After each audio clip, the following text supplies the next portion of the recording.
Boa noite, igreja. É um privilégio poder mais uma vez estarmos juntos aqui para adorar o Senhor, para ouvir da sua palavra. Nestes tempos, nesse momento muito desafiador no qual vivemos, onde temos que nos acostumar a falar com as câmeras e dessa forma chegar até você, aí na sua casa, na sua residência, ou onde você, neste momento, participa deste culto. Mesmo distantes, nós podemos desfrutar da comunhão que temos como igreja do Senhor, enquanto você louva aí da sua casa, enquanto você participa da oração feita, enquanto você acompanha a proclamação do Evangelho e a pregação e ensino da palavra de Deus. Eu quero convidar você a abrir a sua Bíblia no Evangelho segundo o apóstolo João. Leremos no capítulo 1, do versículo 1 até o versículo 14. Lembrando que durante esse período de isolamento social, nós não iniciamos uma série nova para esse tempo do culto, que é dirigido pelo Ministério de Educação Cristã da nossa igreja. Terminamos a carta escrita aos Filipenses e temos trazido algumas mensagens avulsas durante esse tempo, esperando em breve poder dar mais uma sequência em um único livro bíblico e poder expô-lo versículo após versículo. Por isso, então, hoje nós abordaremos de forma isolada João, capítulo 1, versículos 1 até o versículo de número 14. Diz assim a palavra de Deus: no princípio era o Verbo, e o Verbo estava com Deus, e o Verbo era Deus. Ele estava no princípio com Deus. Todas as coisas foram feitas por intermédio dele, e sem ele nada do que foi feito se fez. A vida estava nele, e a vida era a luz dos homens. A luz resplandece nas trevas, e as trevas não prevaleceram contra ela. Houve um homem enviado por Deus, cujo nome era João. Este veio como testemunha para que testificasse a respeito da luz, a fim de todos virem a crer por intermédio dele. Ele não era a luz, mas veio para que testificasse da luz, a saber, a verdadeira luz que vinda ao mundo,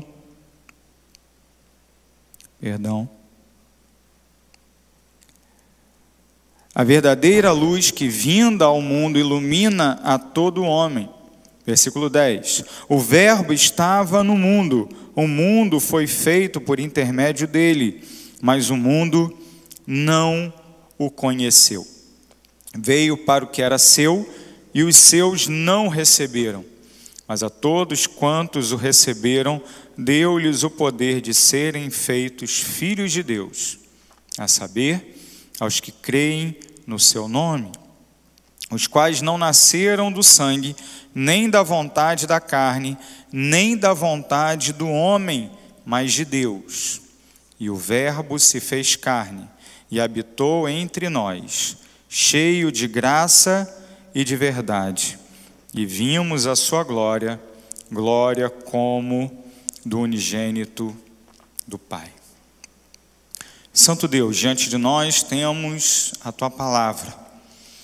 E o nosso clamor é que ao final deste dia, já à noite, o Senhor trate o nosso coração com a maravilhosa verdade de que o Senhor Deus veio buscar a Tua igreja neste mundo, veio buscar o Teu povo dentre homens de todo o mundo, através da obra perfeita, da pessoa perfeita do nosso Senhor e Salvador Jesus Cristo. Senhor,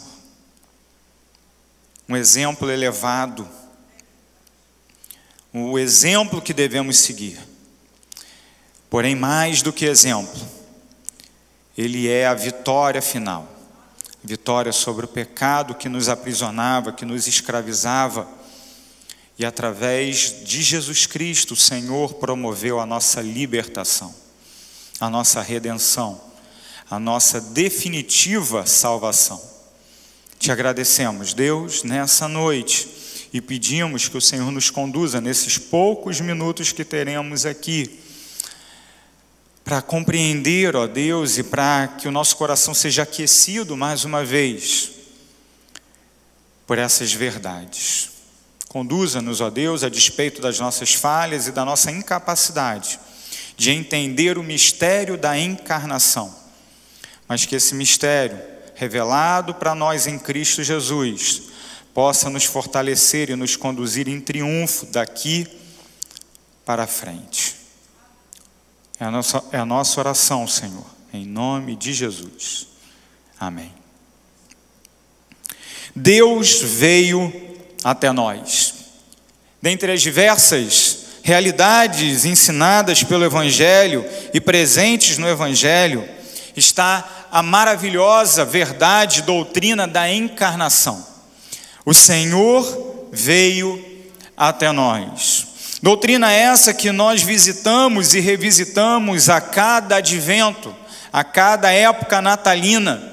Mas não apenas no período do Natal nós devemos lembrar da encarnação, devemos lembrar a todo momento. Afinal de contas, o fato de que o Senhor Deus se fez carne e habitou entre nós, e veio e se tornou um de nós, pisando neste mesmo chão, sofrendo as mesmas agruras que nós sofremos, enfrentando os mesmos desafios e tentações que nós enfrentamos.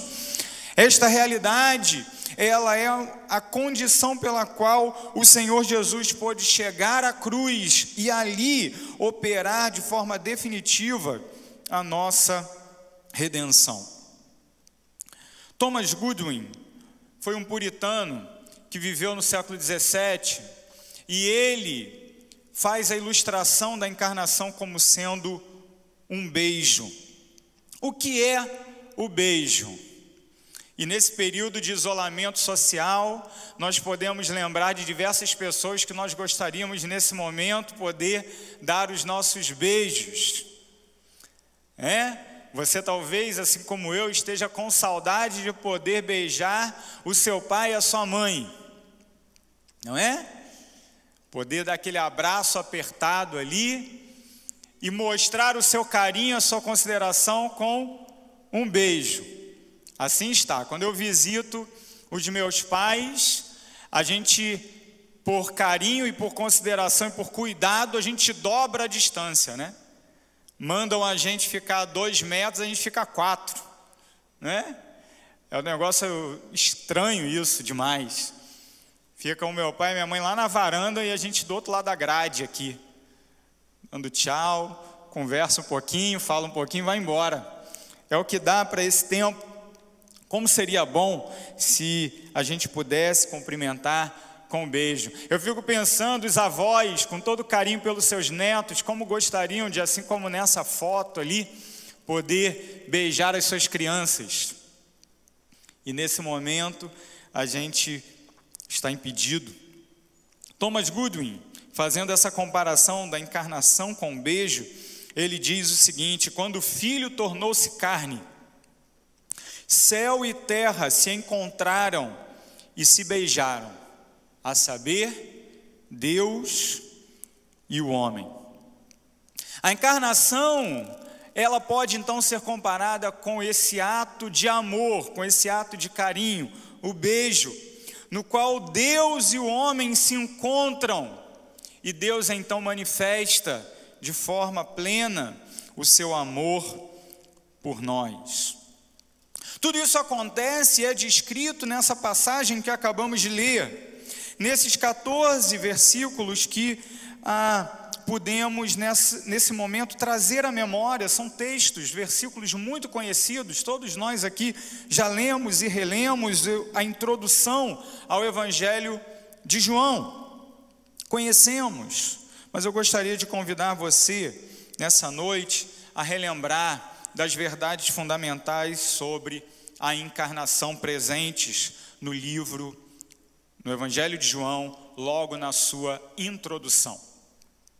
Quero destacar no primeiro momento a realidade de que o Verbo é Deus. Quem é o Verbo? No princípio era o Verbo, assim começa o Evangelho segundo o apóstolo João. Quem é esse Verbo que é exaltado logo no primeiro versículo e durante todo esse texto que lemos? O Verbo é Jesus, o Verbo é o Filho de Deus, o Verbo encarnado é o nosso Salvador.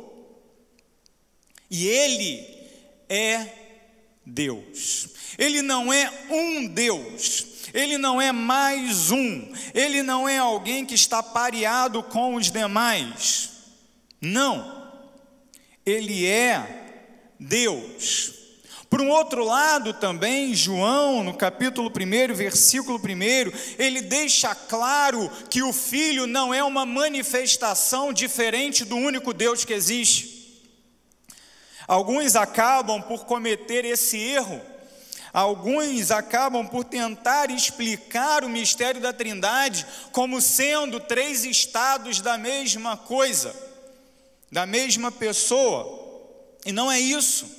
Leia com atenção mais uma vez esse versículo extremamente conhecido por todos nós. No princípio era o Verbo, e o Verbo estava com Deus. Ora, eu aqui no templo estou com os meus irmãos aqui do louvor, com o pastor Carlos Elias, com o Levi, com o Rodrigo, com o Claudenir, com o João Batista. Eu estou aqui acompanhado deles. Essa é a ideia do texto. O Verbo estava com Deus. Ora, se eu estou na companhia do pastor Carlos Elias, necessariamente eu não posso ser ele. Percebe? O Verbo não é, preste atenção, o Verbo, nessa parte intermediária do versículo, não é Deus, o Pai. Porém, na terceira parte do versículo, o Verbo era Deus. Ué, como assim? É ou não é, pastor? É e não é. O Verbo é Deus. Sim, Ele é Deus porque Ele tem a natureza de Deus. Ele é Deus porque Ele possui a mesma essência divina. O Verbo era divino. O Verbo é divino desde toda a eternidade, porém Ele não se confunde com a pessoa do seu Pai. O mistério da Trindade nos aponta a realidade, ainda que inatingível ao intelecto humano, de que o Filho não é o Pai não é o Espírito não é o Filho. Ao mesmo tempo, Pai, Filho e Espírito são Deus. Isso significa que os cristãos adoram 3 deuses? Não. Um único Deus que subsiste desde a eternidade em 3 pessoas, coeternas, coiguais, que possuem a mesma natureza, a mesma substância. Assim, inclusive, foi descrito de forma muito precisa e cuidadosa pelos primeiros concílios ecumênicos da igreja, os chamados concílios cristológicos, começando em Niceia até chegar à formulação de Calcedônia. Essas verdades teológicas, elas estão todas elas contidas num versículo pequenininho que é João 1. A igreja tem discutido essas palavras durante séculos e séculos e séculos, porque para nós é inatingível, é elevado, é alto, está acima da nossa capacidade de compreensão, porém está plenamente dentro da nossa capacidade de fé.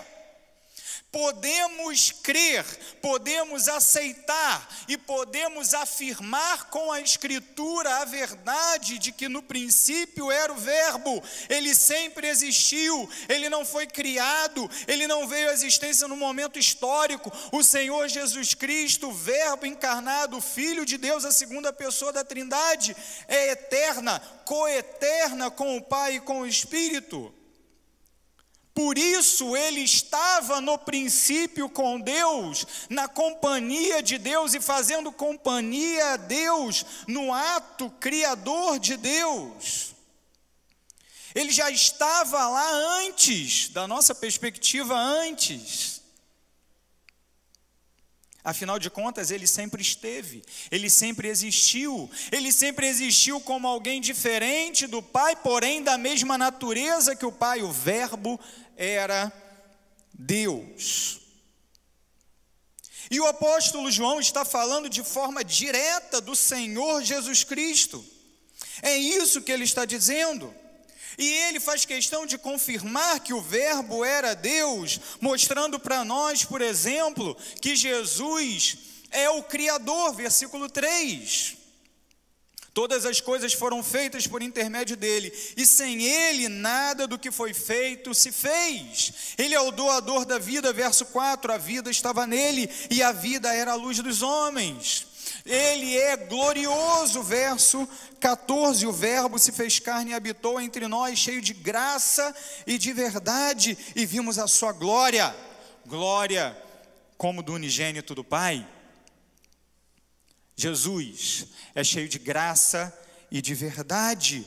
Os atributos que pertencem apenas à divindade, Jesus os possui todos. Por quê? Porque ele não tem uma natureza, uma essência diferente do Pai. Pelo contrário, a sua natureza e a sua essência são idênticas à do Pai.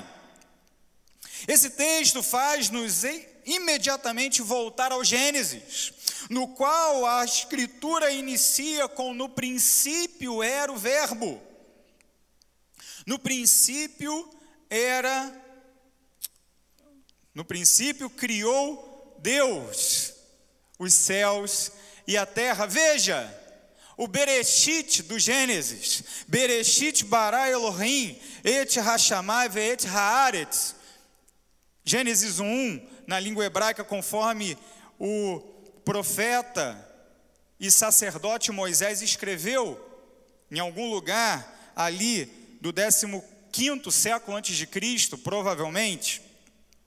Quando ele escreveu essas palavras, ele estava voltando ao início do universo, quando o Senhor Deus criou todas as coisas, do nada, quando nada existia, e o Senhor trouxe tudo à existência pelo poder único da sua palavra.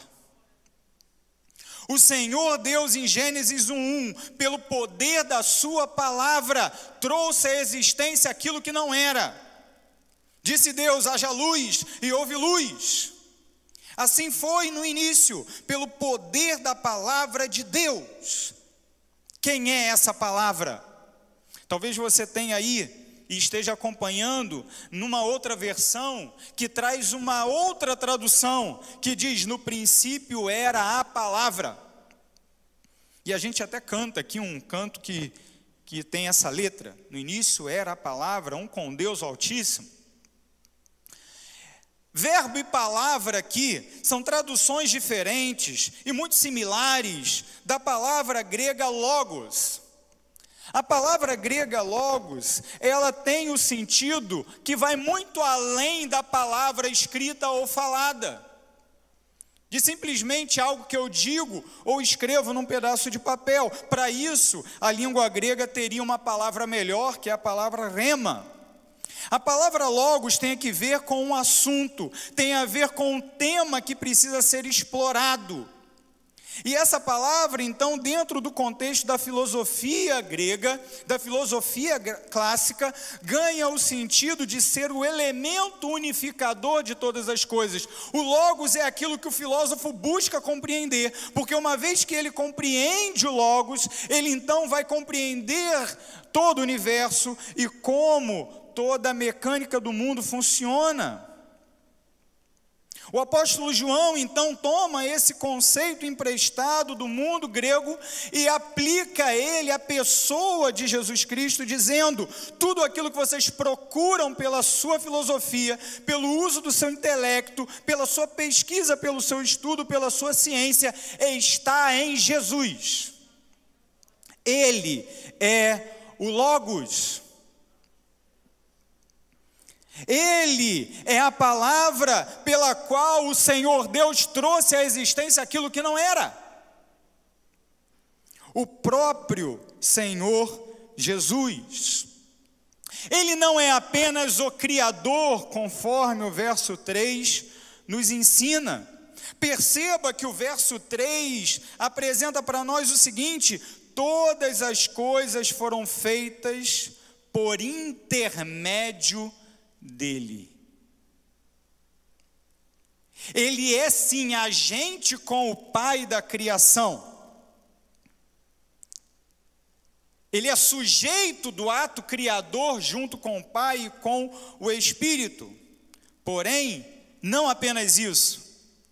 Além de ser o sujeito da criação, com o Pai e com o Espírito, o Logos, o Verbo, o Senhor Jesus Cristo, ele também é o meio pelo qual aquilo que não era passou a ser. Aquilo que não existia foi criado por Deus. Veja a palavra: foram feitas por intermédio dele. Por intermédio do que o Senhor Deus trouxe à existência todas as coisas no livro do Gênesis? Da sua palavra. Disse Deus: haja luz, e houve luz. Esse texto também nos faz lembrar das palavras do apóstolo Paulo, escrevendo aos Colossenses no capítulo 1.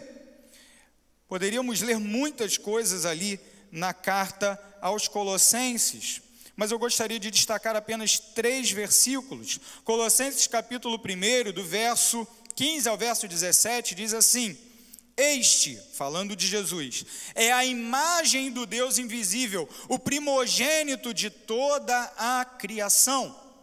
Pois nele foram criadas todas as coisas nos céus e sobre a terra, as visíveis e as invisíveis, sejam tronos, sejam soberanias, quer principados, quer potestades, tudo foi criado por meio, mais uma vez a ideia de meio. Foi criado através dele, por intermédio dele, perceba isso. Porém, não apenas por intermédio dele, tudo foi criado por ele e para ele. Ele é antes de todas as coisas, nele tudo subsiste. O interessante desse trecho da carta paulina aos Colossenses é que essa passagem aplica de forma total todos os atributos da segunda pessoa da Trindade a esse homem encarnado, um homem que viveu como nós, Jesus Cristo. Ele mesmo, aquele que andou na Galileia, aquele que conviveu com discípulos, aquele que sujou seus pés no barro, aquele que foi à cruz, aquele que ressuscitou ao 3º dia. Sim, o Cristo que nasceu de Maria e que foi assunto aos céus diante dos seus discípulos. Ele é a própria imagem do Deus invisível. Se você quer conhecer a Deus, conheça a Jesus. Porque o Verbo é Deus. Além disso, a passagem também nos apresenta outra realidade. E veja, irmão, que aqui nós não estamos tão preocupados em fazer algo tão inventivo ou criativo. Simplesmente estamos lendo o texto, o verbo é Deus, é isso que o texto diz de cara. Mas ao mesmo tempo, o texto também diz para nós que o verbo se fez homem. Então me permita aqui talvez usar a estrutura mais de uma aula do que propriamente de uma mensagem. Porém, é importante que a gente destaque as verdades bíblicas de forma clara, de uma maneira clara como elas se apresentam. Vamos até o último versículo do trecho que lemos. Esse último versículo diz o seguinte: e o Verbo se fez carne e habitou entre nós, cheio de graça e de verdade. E vimos a sua glória, glória como do unigênito do Pai. Sim, o Verbo se fez homem. Esse é um mistério. Como pode então Deus virar homem? Como pode então o Deus que não pode ser contido, o Deus que não pode ser restrito a nada, o Deus que se revela no Antigo Testamento como sendo aquele que não pode ficar aprisionado a templos feitos por mãos humanas, aquele que tem na terra apenas o estrado dos seus pés, afinal de contas habita em lugares celestiais. Se esse é o Deus da Bíblia, como ele pode então ficar confinado dentro do corpo de um homem que habitou na Galileia? E sabemos, irmãos, que muito mais do que apenas habitar dentro do corpo, Deus, ele não apenas estava ali dentro, Deus estava em Cristo, de modo que o próprio Cristo continua sendo Deus, ainda encarnado. Como compreender isso? Não devemos nos preocupar tanto em compreender se antes não cremos nisso. E a igreja cria nisso, desde os seus primórdios, de modo que não deixou de cantar e louvar ao Senhor pelo mistério da encarnação. Veja comigo 1 Timóteo 3,16.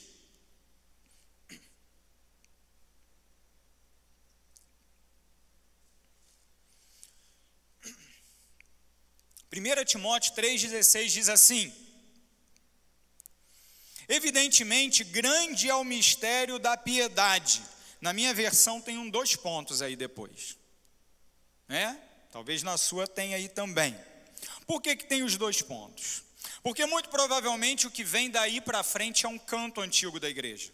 É uma canção que a igreja primitiva entoava para exaltar a pessoa do nosso Salvador e o mistério da sua encarnação.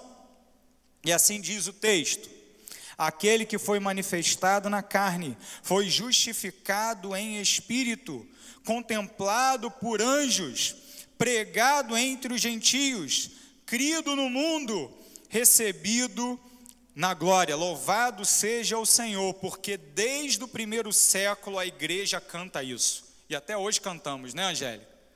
Tem uma versão bem moderna até desta passagem aqui, bem recente. Aquele Cristo Jesus que foi manifestado na carne, veja que começa com a realidade de que ele se fez carne e habitou entre nós, que ele se tornou um de nós.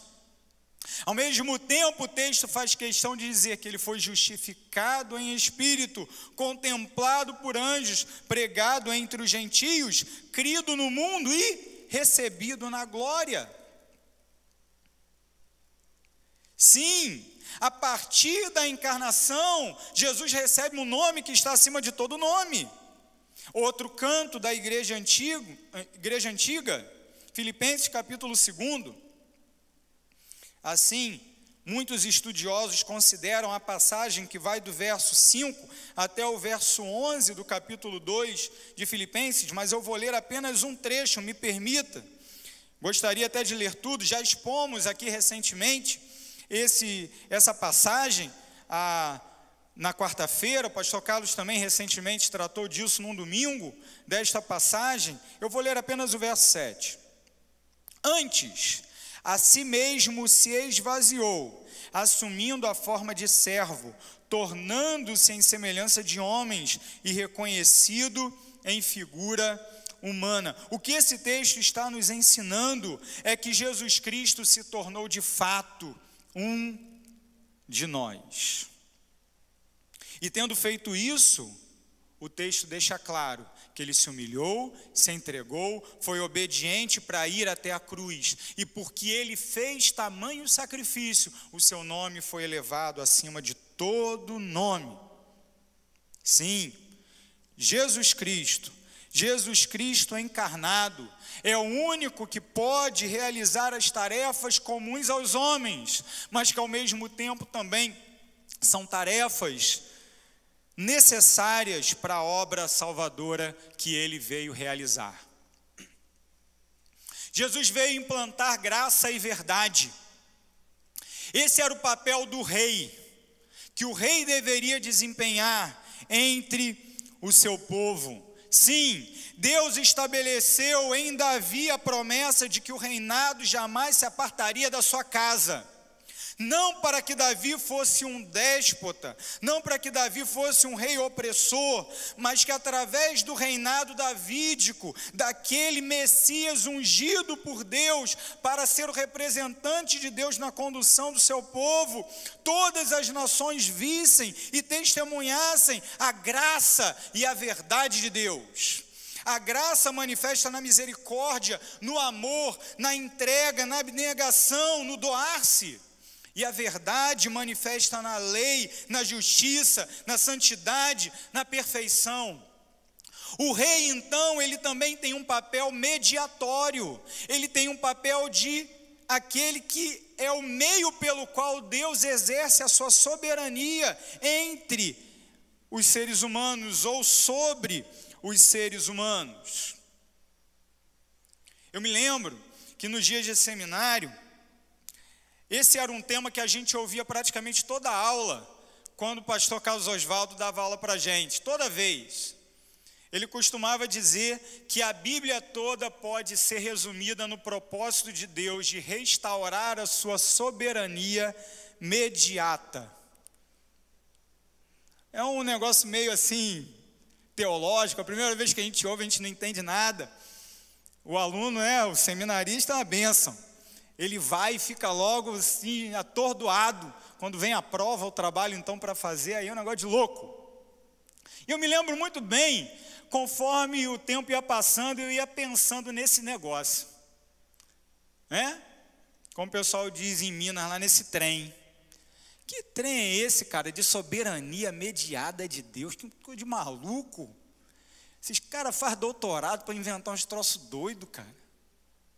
Eu pensava assim no início, mas depois eu fui refletindo e pensando, e ele explicando, e eu olhando para a Bíblia e lendo, eu falo, rapaz, esse negócio está certo, é isso aí mesmo. Para pensar o Gênesis, a criação, Gênesis 1 e 2, todos nós conhecemos a história. Deus criou o homem, Deus criou todas as coisas, Deus colocou o homem num jardim, fez a mulher, para ser a sua ajudadora, para acompanhar ali Adão. A humanidade então estava formada em Adão e Eva, o primeiro casal, e eles tinham de tudo do melhor para desfrutar. Não é verdade? Um jardim perfeito, tudo dava certo, uma natureza harmônica, não tinha desastre, não tinha tsunami, não tinha terremoto, não tinha coronavírus. Não tinha nada disso, cara. Não tinha morte. Olha só. Tem coisa melhor que isso aí? Agora, Deus fez Adão e Eva para ser os seus souvenirs ali no Jardim do Éden? Para ele ficar assistindo Adão e Eva vivendo ali do melhor e falando, cara, como que eu sou bom, olha que coisa maravilhosa que eu fiz. Não, Deus chegou e falou para Adão e Eva, olha o seguinte, vocês vão dominar sobre a natureza, vocês vão ser fecundos, vão se multiplicar, encher a terra, vocês estão por causa de tudo isso que eu criei para você, com a possibilidade de desfrutar de um relacionamento íntimo, profundo, primeiramente comigo, porque eu sou o doador da vida e tudo flui de mim, mas também entre vocês, entre os seus filhos que virão, entre vocês e a natureza que eu dei para vocês. Aquilo que na teologia a gente costuma dizer, chamar de mandatos de Deus, mandato cultural, mandato espiritual, e tudo mais, né? Deus deu ordem e falou: vai lá, vive a vida, curte a vida, só não come daquela árvore, todo o resto você pode fazer. Sim, por que Deus fez isso para o homem? Porque Deus não queria ficar assistindo o Netflix do Éden. Deus, ele fez o homem e a mulher para que eles desfrutassem sim da sua presença e das suas bênçãos, mas para que também eles fossem os seus instrumentos, os seus gestores, os seus gerentes no mundo que ele acabara de criar. Ele fez todas as coisas e criou o homem segundo a sua imagem e sua semelhança. Por quê? Porque Deus, que conduz toda a história, queria que o homem fosse o seu ajudador, fosse o seu gerente na condução dessa história que ele tinha dado início na criação. Porém, o homem se desvia, ele volta suas costas contra Deus, e o tempo todo que nós vemos, Deus chamando, Deus convocando o homem, para que através de uma obra redentora promovida por Ele mesmo, o homem retornasse ao seu papel inicial de ser o gestor da criação. E vamos bem falar a verdade, se deixar o homem sozinho, nós somos uns gestores assim da pior qualidade. A gente estraga os recursos que Deus nos dá. Nós rompemos os relacionamentos que deveríamos nutrir.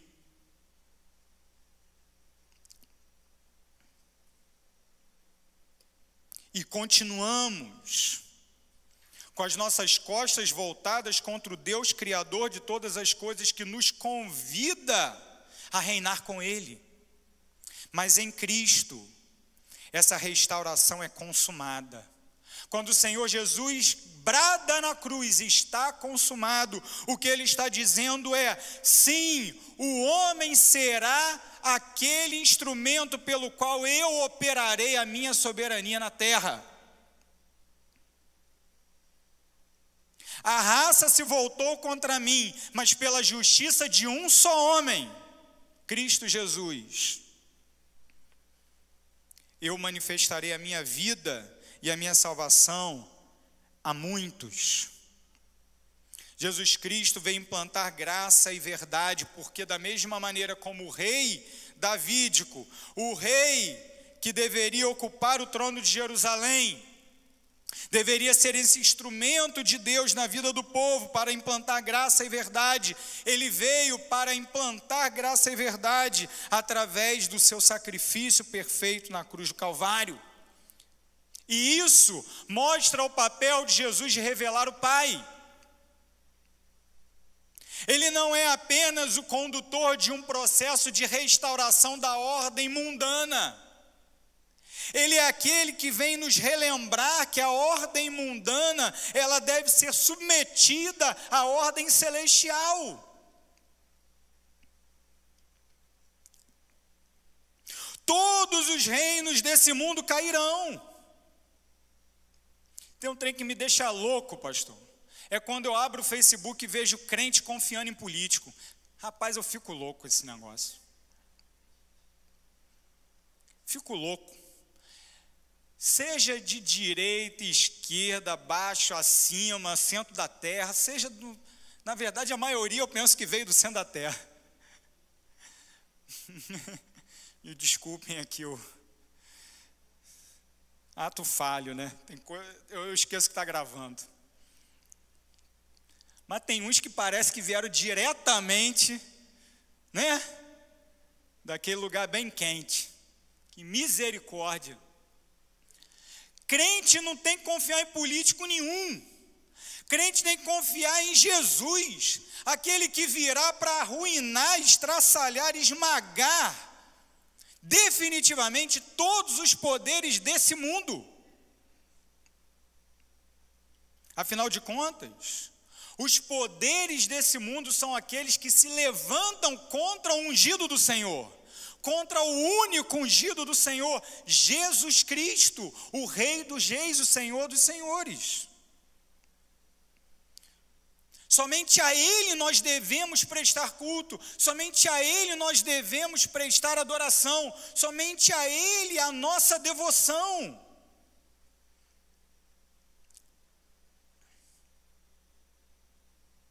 Irmãos, devemos atentar, porque ao mesmo tempo que Cristo vem como Rei, aquele que instaura uma nova ordem para essa terra, Ele lembra-nos a cada dia, a cada momento, que a única ordem que vai funcionar nessa terra é a ordem do céu. Por isso Ele orou: venha o teu reino, seja feita a tua vontade aqui na terra como ela já é feita lá. Lá a soberania de Deus não falha. Lá o decreto de Deus não erra.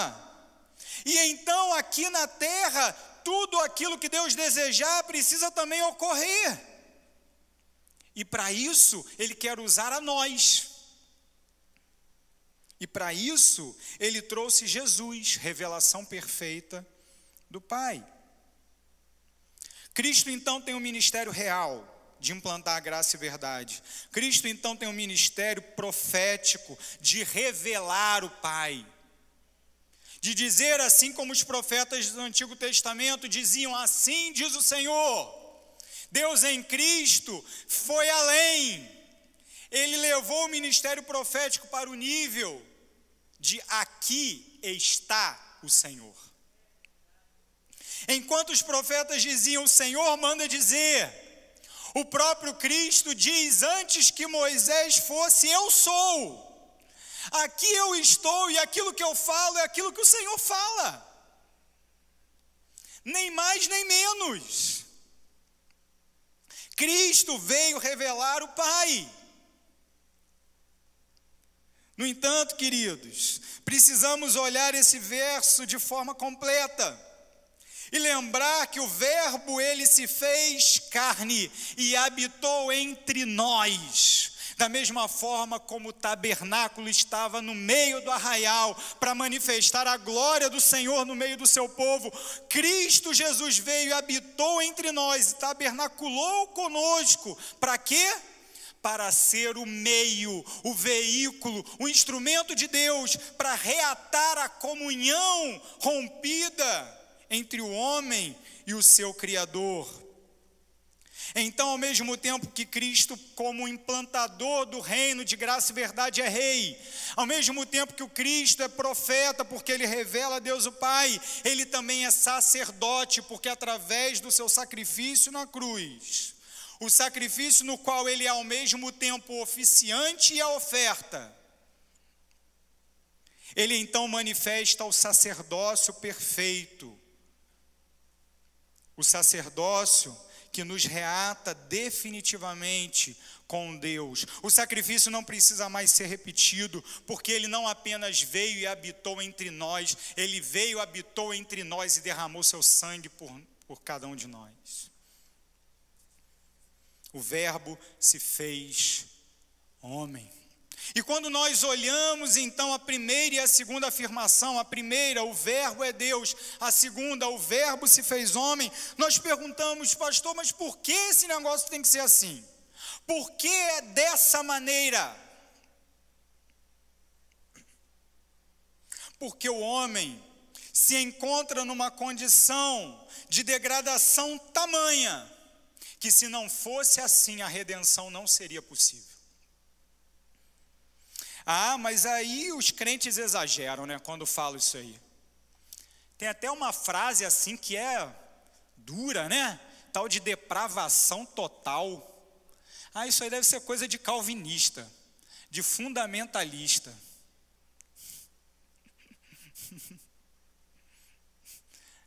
Faça o seu julgamento aí do outro lado, irmão querido. O fato é que o homem está mesmo totalmente depravado. Por quê? Porque todos se desviaram, a uma fizeram aquilo que era contrário ao decreto e à lei de Deus. Por conta disso, todos nós estamos incapacitados de nos reconciliar com Deus. Estávamos mortos nos nossos delitos e pecados. Mas Deus, que é rico em misericórdia, Ele nos salva por graça, e essa graça se manifesta como? na encarnação, no beijo, no toque amoroso de Deus, a humanidade caída. Precisava ser Deus vindo, precisava ser Deus entre nós, não bastava ser um homem elevado, não bastava ser um grande líder, não bastava ser um anjo, não, o próprio Deus deveria vir e executar a nossa redenção. Por quê?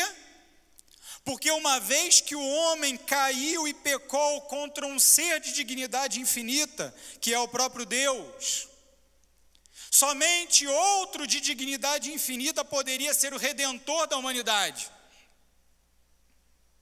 Porém, a segunda afirmação diz que o Verbo se fez homem. Sim, não bastava Deus então ser o redentor sozinho, porque se Deus fosse o redentor sozinho, sem a presença humana, não haveria representatividade, aquela que Paulo descreve em Romanos capítulo 5, a partir do verso 12. Pelo pecado de um só homem veio a morte, pela obediência de um só homem veio a vida. É assim que funciona. Adão era o nosso representante no Éden. Quando ele caiu, a humanidade caiu. Mas ao mesmo tempo, e glória a Deus por isso, Jesus Cristo é o nosso representante na cruz. Quando ele obedeceu, todos nós fomos salvos. Todos aqueles que creem em seu nome. Por isso, então, o nosso Redentor tinha que ser perfeito Deus, por causa do tamanho e da expressão da nossa iniquidade. Ela tem que ver não com o nosso pecado em si, mas tem que ver contra quem nós pecamos, que é o próprio Deus. De outro lado, ele precisava ser homem, afinal de contas foi um homem que caiu, e todos nós continuamos em queda, continuamos caídos. Portanto, precisávamos de um segundo Adão, de um representante que, pela sua obediência, executasse a nossa redenção. Esse argumento foi sistematizado de forma muito clara por um livro chamado Por que Deus se fez homem, do conhecido bispo da Cantuária chamado Anselmo, que viveu no século 13 depois de Cristo. O Redentor precisava ser perfeito Deus e perfeito homem. Por isso, então, eu preciso concluir com essa terceira e última afirmação. O Verbo pode salvar. O Verbo pode salvar. O verso 12 nos mostra de forma muito clara que Jesus veio para reunir os filhos de Deus. Assim diz o texto. Mas a todos quantos o receberam, deu-lhes o poder de serem feitos filhos de Deus, a saber, aos que creem no seu nome. Por que Jesus veio e fez tudo isso? Porque ele, sendo Deus perfeito, se tornou também o único homem perfeito, para reunir ao redor de si um povo zeloso de boas obras. Quem é esse povo? O povo que é iluminado, não pelo seu próprio conhecimento, não pelos seus próprios méritos, mas iluminado pela luz do seu Rei, do seu Redentor. Aqueles que estavam em trevas e recebem então a luz de Jesus. Veja que Jesus é relacionado com a luz diversas vezes nesse texto. Verso 4, a vida estava nele e a vida era a luz dos homens. Verso 5, a luz resplandece nas trevas e as trevas não prevaleceram contra ela. Verso 7, este veio como testemunha para que testificasse a respeito da luz. João mesmo não era luz, mas ele veio para ser testemunha da luz, que é o próprio Cristo, a fim de todos virem a crer por intermédio dele. Olha que papel fundamental tem o profeta João Batista, e esse papel também é nosso, de ser um instrumento pelo qual as pessoas enxergam a luz. Nós devemos brilhar como luzeiros, para que as pessoas conheçam a verdadeira fonte de luz, que é Jesus Cristo. Verso 8, ele não era luz, João não era luz, mas veio para que testificasse da luz. Verso 9, a saber, a verdadeira luz que vinda ao mundo ilumina a todo o homem. Esse é Jesus Cristo, a luz que brilha sobre as trevas. Jesus pode transformar uma vida de pecado em uma vida cheia de luz. Ah, lá vem de novo esses crentes falando de pecado. Tem essa de pecado, isso aí é para botar culpa na nossa cabeça, para botar fardo na nossa cabeça. Não, meu amigo, você sabe muito bem do que eu estou falando. Você sabe o quanto a tua consciência te acusa. Você sabe o momento em que você pisa na bola com aqueles que te amam. Você sabe o momento em que você dá o golpe aí diante do Estado. Você sabe o momento em que você faz aquilo que não deveria fazer, e isso traz prejuízo para você mesmo e para outros. Você tem no teu coração, de modo inato e natural, a noção mínima de ética. Quando alguém vem e fala que o direito só é positivo, que o direito só existe porque alguém convencionou e alguém colocou num pedaço de papel e disse aquilo que você deve, aquilo que você não deve fazer, isso é naturalmente mentiroso.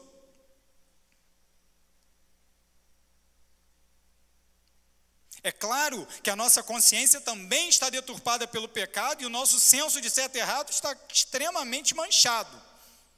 Mas o fato é que todo mundo tem esse senso. Você já reparou que nenhum ladrão gosta de ser roubado? Que nenhum violento gosta de ser agredido? Que nenhum mentiroso gosta de ser enganado? Por que será?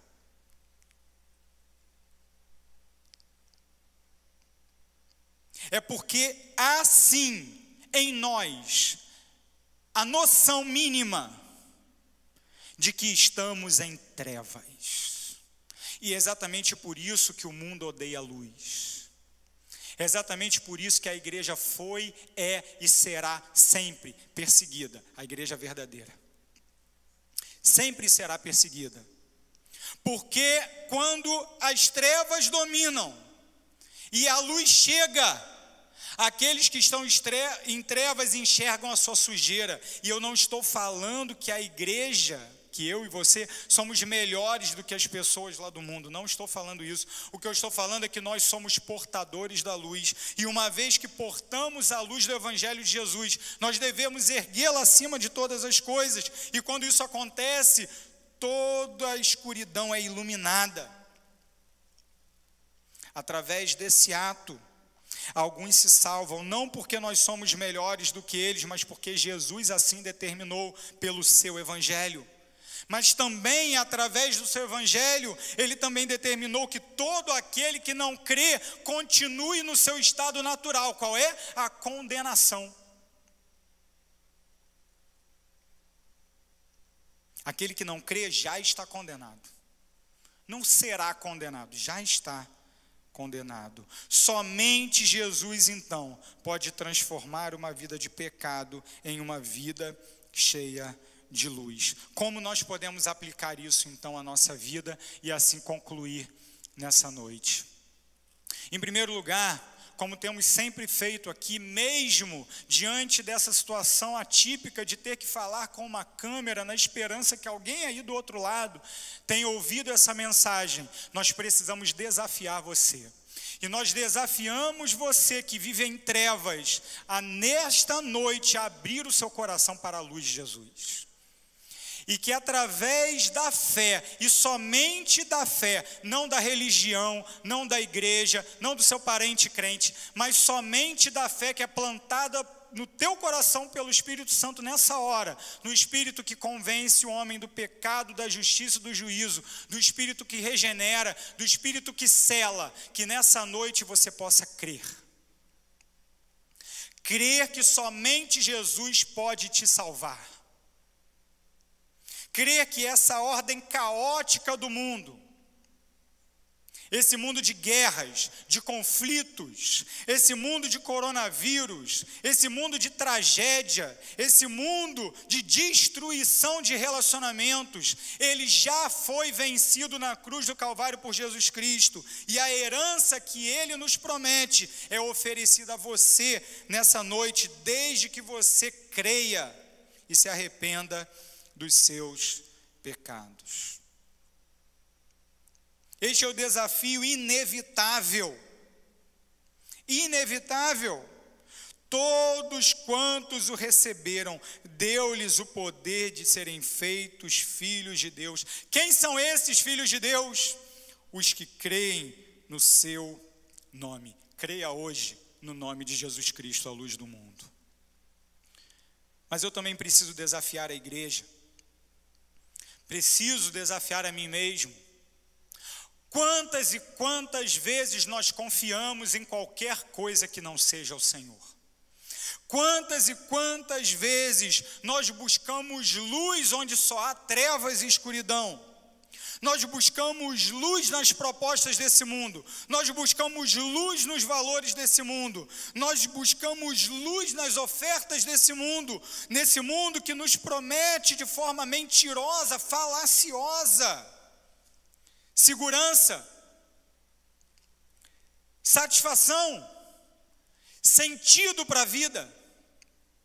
A igreja perde então o seu poder de testemunhar Jesus Cristo, quando ao invés de se submeter ao reinado de Jesus, ao invés de descansar debaixo do ministério profético de Jesus que aponta para Deus, ao invés de viver em comunhão profunda com Deus através da cruz de Cristo, ela busca redenção nas coisas desse mundo. Talvez isso então tenha te levado à depressão, porque você está vendo a sua conta bancária diminuir a cada dia, você tem visto o teu patrimônio se desvalorizar a cada dia, e você na verdade confia muito mais no dinheiro do que em Deus, mesmo sendo crente, sendo membro dessa igreja. Se arrependa hoje em nome de Jesus. Talvez você esteja vivenciando um momento em que o medo toma conta do teu coração, de modo que você acha que onde você for, ali está o perigo, e que você pode então sofrer algum dano a qualquer momento. Você se esquece então que o perfeito amor lança fora todo medo, e que você pode viver em liberdade. Talvez você esteja vivendo a vida de ruína, em meio a uma depressão que não é meramente uma patologia, mas que é sobretudo e principalmente, inicialmente, um mal espiritual, uma crise de confiança. E isso então tem feito com que você se sinta desgostoso da vida em todos os aspectos, enquanto Deus nos desafia ao contentamento. Enquanto Deus nos desafia a desfrutar da sua graça, que nós podemos desfrutar mesmo vivendo em meio a um mundo de desgraça. Meu irmão, entenda que para o crente se entregar a todas essas coisas é uma escolha, porque em Cristo nós podemos viver melhor. Em Cristo nós podemos desfrutar de paz, da verdadeira shalom, uma condição de plenitude que só é possível no Evangelho, naquele que vive hoje, baseado na certeza do amanhã. Somente Jesus pode transformar uma vida de pecado em uma vida cheia de luz. Sim, eu e você, meu irmão, crentes em Jesus, batizados, talvez até mesmo servos, trabalhadores na obra do Senhor, precisamos mais uma vez nos quebrantar diante de Deus. E em profundo quebrantamento e arrependimento dos nossos pecados, dizer: Senhor, só em Ti confio. É muito fácil assinar uma declaração de fé, somente Cristo, somente a graça, somente a fé. Assinar é tão fácil, mas devemos viver de modo coerente com isso. Esse é o desafio para você, meu irmão. Atenção, vigia no Senhor, vigia na palavra do Senhor e na oração, para que você não seja enganado pelos valores desse mundo.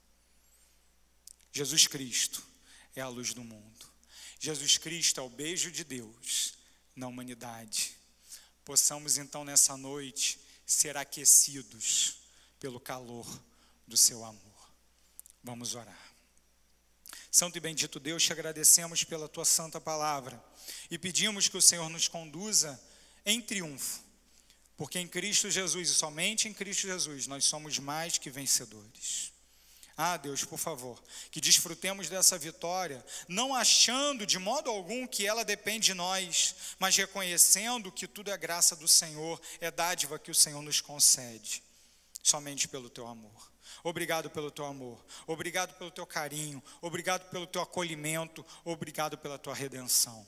Te agradecemos, ó Deus, porque em Cristo podemos desfrutar de plena e perfeita comunhão contigo. Ensina a tua igreja a desfrutar disso. E que nessa noite o Senhor alcance pessoas com esta palavra. Pessoas que jamais tiveram essa experiência. Pessoas que não sabem o que é isso. Sejam convertidas pelo teu Santo Espírito nessa noite, para a glória do Senhor. Em nome de Jesus que oramos. Amém.